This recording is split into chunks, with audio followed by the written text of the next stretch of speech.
one of the questions I get asked quite a lot is, how do I change an invoice that's already been paid? In this case, we're going to look at the situation where we want to change the GST treatment of a paid invoice. So I'm starting in the activity statement report for the July to September quarter. I'm in the GST audit report tab within this overall report, and what I'm going to do is change this transaction. Now this is an invoice that was effectively paid. It's from Qantas, and there's GST included in the total payment of $218.90. Let's say this wasn't a domestic flight, it was actually an international flight, and there was no GST charged on it. So at the moment we're overclaiming GST input tax credits of $19.90.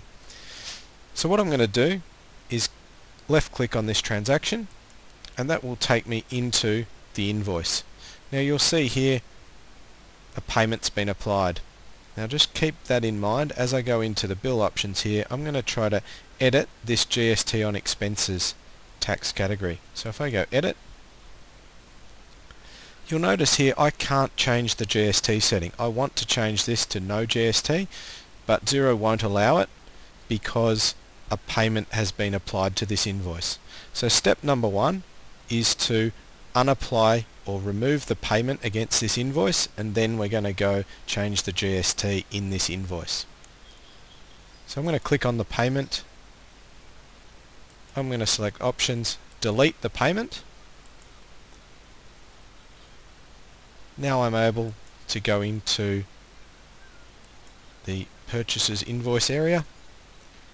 Our invoice will be in awaiting payment now because we removed the payment of the Qantas invoice.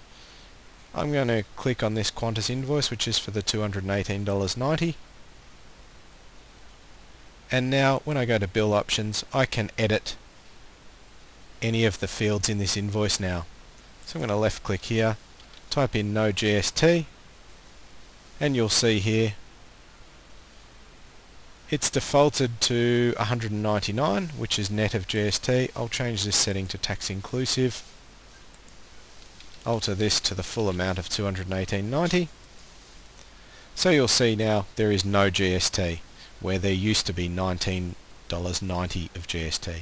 So I'm going to update this.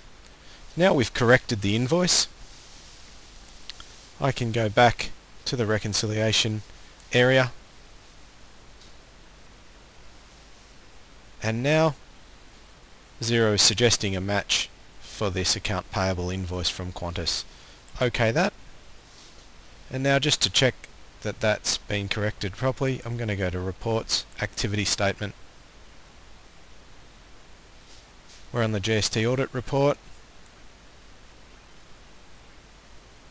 and now you'll notice Qantas isn't in this area. It's actually going to be in the no GST on purchases area, and here's the Qantas amount with nil GST.